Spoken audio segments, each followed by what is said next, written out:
Hello there, Talkin fight fans around the world. Thank you for joining me once again for another episode of Boxing News Today. Let's start off with a bit of news from England. We had a report come in sent to us directly from a fan of English amateur fighters. According to him, over at the Junior Euros 2023, stunning finals day performance lands Team England 7 golds. Team England produced a critical display on the final day of the EUBC Junior European Championships 2023, securing 7 gold and 1 silver medal, and that took place in Romania. So congratulations to the youngsters who are boxing on behalf of Team England. Alrighty, let's move on to news of the day elsewhere. Speaking of England, seems to Eddie Hearn just can't keep away from a microphone.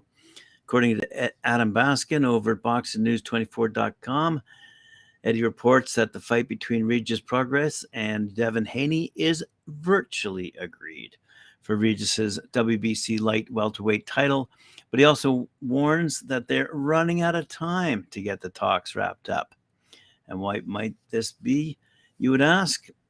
Haney, who's 30-0, 50 knockouts, recently petitioned the WBC to allow him to freeze his lightweight title, allowing him to bypass his mandatory challenger, Shakur Stevenson, to go up to 140 to try and become a 2-division world champion by defeating Prograis, who's 29-1, by the way, with 24 knockouts. It's believed that the WBC will grant Haney's request. However, if they choose not to, it's thought that Haney will then ask for the franchise tag, which would allow him to avoid Shakur for as long as he desires. Prograis came close to losing his last fight in June against Danielito Zarilla, just barely squeaking by with a 12-round split decision after getting dropped in round 2 and staggered in the third. It's generally believed that Prograis' poor showing against Zarilla is what piqued Haney's interest.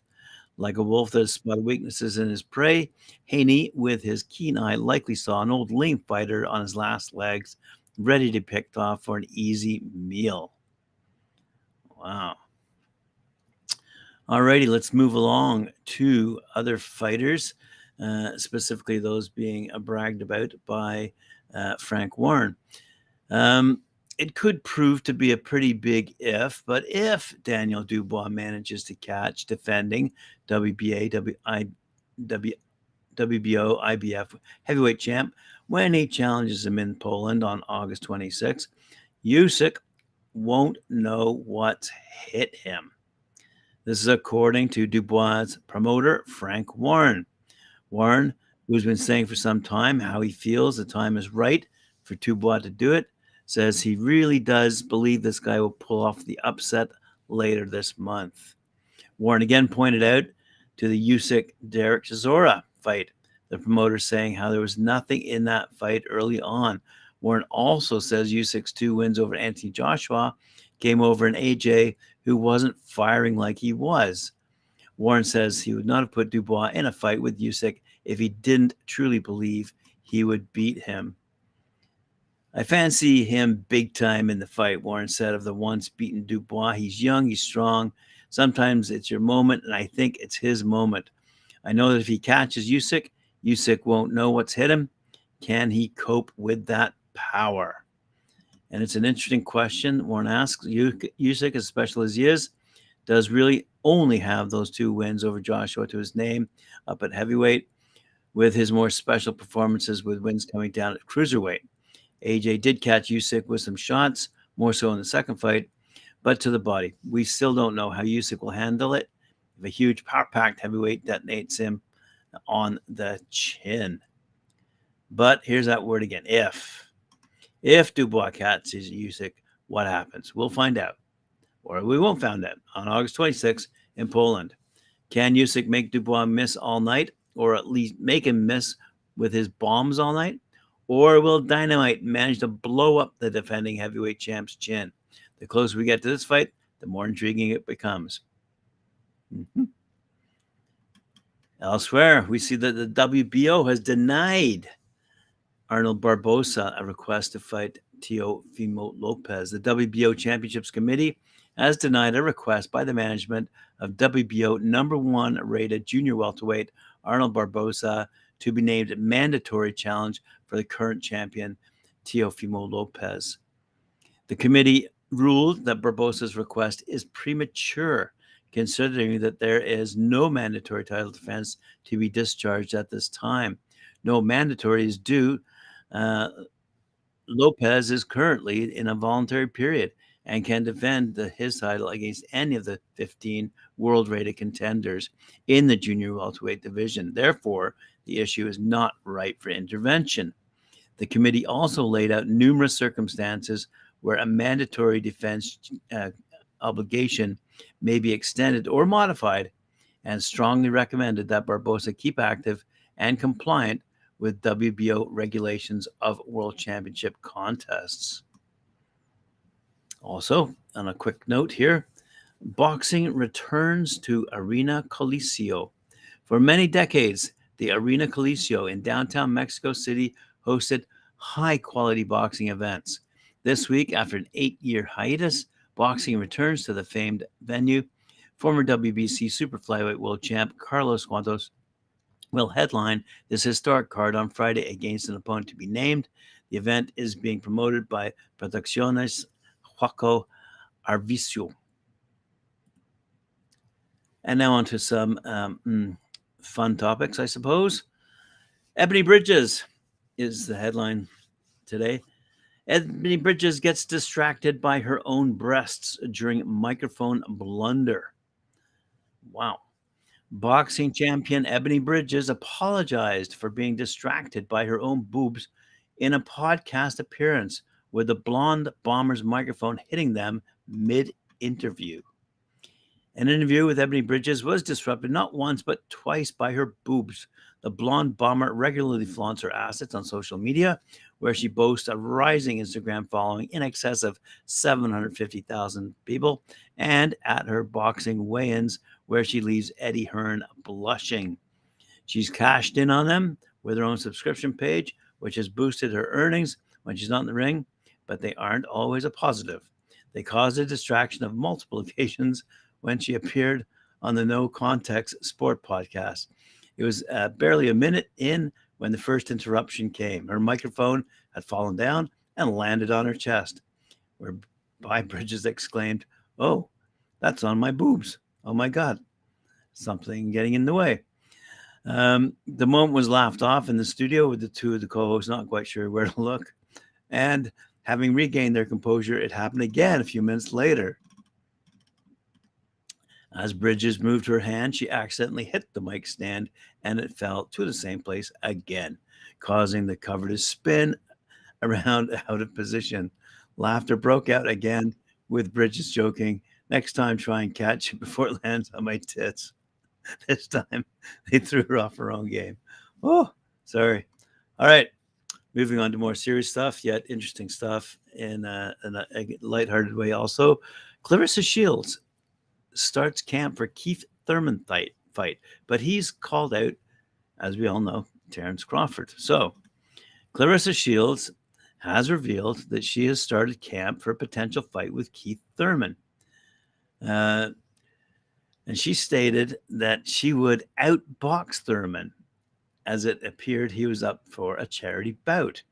And Shields has taken up to Twitter to give her fans an update. She said, "Camp started for at Keith Thurman Jr. activated. Let's go. I'm going to get in the gym with Shakur Stevenson to help me prepare." But as we know, Thurman has called out Terence Crawford for a showdown, as has been reported on social media, yada, yada.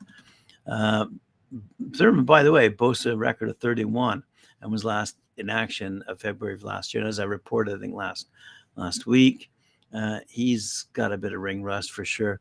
Meanwhile, Crawford put on a masterful display, as we know, on the weekend to stop Errol Spence Jr. in round number 9 of their highly anticipated bout. So we'll see what happens on that front, depending on whether Crawford accepts the challenge or not, or whether we'll see an entertaining charity bout between Claressa Shields and Keith Thurman. More in women's news, as we all know, according to Neil the Deal last night, as he reported on Talkin Fight, we're going to see a fight between Jake Paul and Nate Diaz. And there has been quite a bit of discussion regarding this fight, but it's not looking like it's living up to expectations as boxing fans might have expected. However, Amanda Serrano, who's fighting on the undercard, has vowed to her fans that a rematch with Katie Taylor will happen. The two met in an epic encounter in April 2022 at Madison Square Garden, with Taylor winning a hotly debated split decision in what was the best women's fight boxing has ever seen. Probably when you take everything into account, Taylor and Serrano then agreed to a rematch for May of this year, but Serrano withdrew in late February due to an injury, and Taylor instead moved up to 140 to fight undisputed champ Chantel Cameron, losing the May 20th bout. But Serrano says the Taylor rematch will get done. I was out with friends in Puerto Rico watching Spence versus Crawford, and all I heard was, when's the Katie Taylor rematch? My team, at Most Valuable Promotions, will be working on that. We both have a fight scheduled, but I promise it will happen. What Puerto Rico asks, Puerto Rico gets. Serrano, by the way, is 44-2-1 with 30 knockouts and will defend her undisputed featherweight championship this coming Saturday night against Heather Hardy, as I said, on the undercard of the Jake Paul-Nate Diaz fight.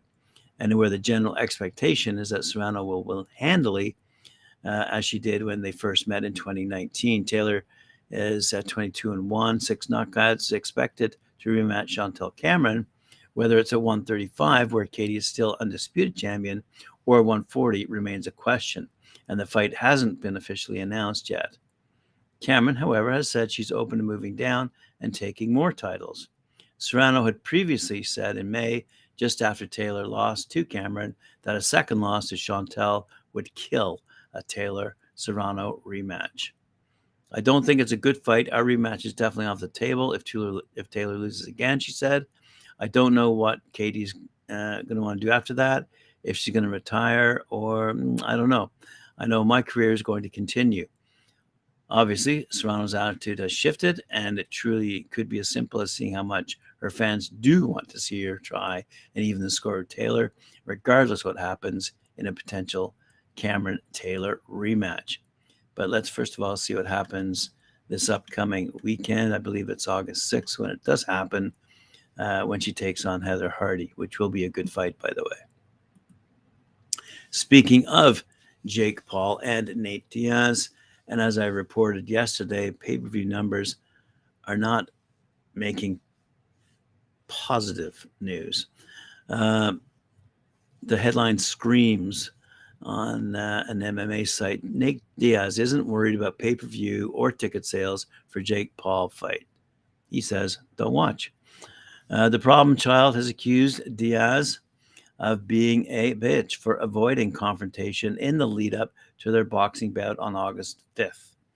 And it's interesting that a lot of people said that might have been the issue with respect to Spence and Crawford only drawing 700,000 on pay-per-view, as opposed to the 1.2 million where we saw Tank Davis take on Ryan Garcia.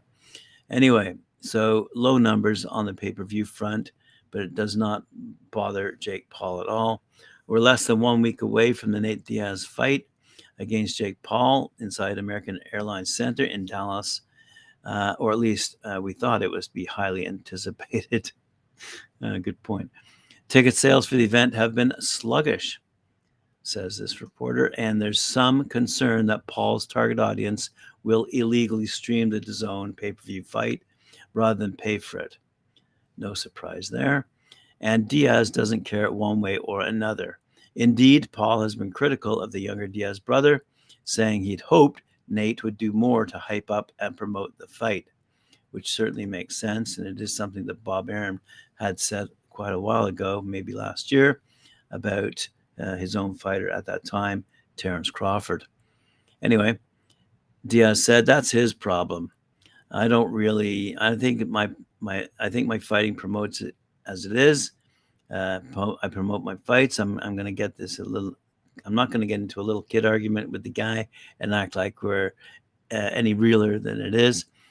I don't get no realer than this anyway. I've never heard of the word realer, but anyway, I don't need to act like it. I don't talk a bunch of shit like he wants to. I want to stay and talk. I don't want to stay and talk shit and go back and forth. He continued. He said something about me at the press conference. And I'm like, I wasn't there for no argument. I don't even want to go to the press conference to argue with nobody. Like, if we're going to argue, we're going to fight. So let's just stay the fuck away from each other until the fight. Pardon my language. So we expect things to heat up during the fight week. That would be this week when Diaz and Paul are both in Texas and the problem child turns up the YouTube personality hijinks. And will Diaz react to any of that? He said, I'm ready for anything. I'm ready to go to war right now. I'm ready to be cool until the time to fight. I don't care. I'm at a point in my career where I'm not trying to scare anybody. I'm not trying to fool anybody. If people want to watch, that'd be great. If they don't, that's fine too. That's where he's got me twisted. I'm not in this gimmick fight with him. I only need to know that I'll whip his ass. I don't need the whole world. I don't need to be begging to watch. I don't care. Don't watch. The boxing community certainly isn't giving Diaz much of a chance of beating Paul. They've pointed to sparring footage and stories from recent sparring partners as proof Diaz doesn't have the boxing chops to hang in the ring with a younger, bigger opponent. Diaz shrugged off the doubters and even laughed about sparring partners talking shit about his skills. It comes with the territory, he said. I know boxing dudes and boxing gyms are kind of ignorant to things. A lot of box, whatever. I whoop someone's ass. I'm tough. I'm good. I'm good in shape. I'm not good. You know what I'm saying? But I'm in better shape than every boxer that I've ever sparred. Hey, it comes with the territory, okay? So it's all good. Whew. What a interview that must have been. All right, boxing fans, appreciate it. Thanks for joining me. Remember to like, share, subscribe, hit that notification bell. We'll see you at 4 p.m. when I join Mike War on his show, Knuckle Up.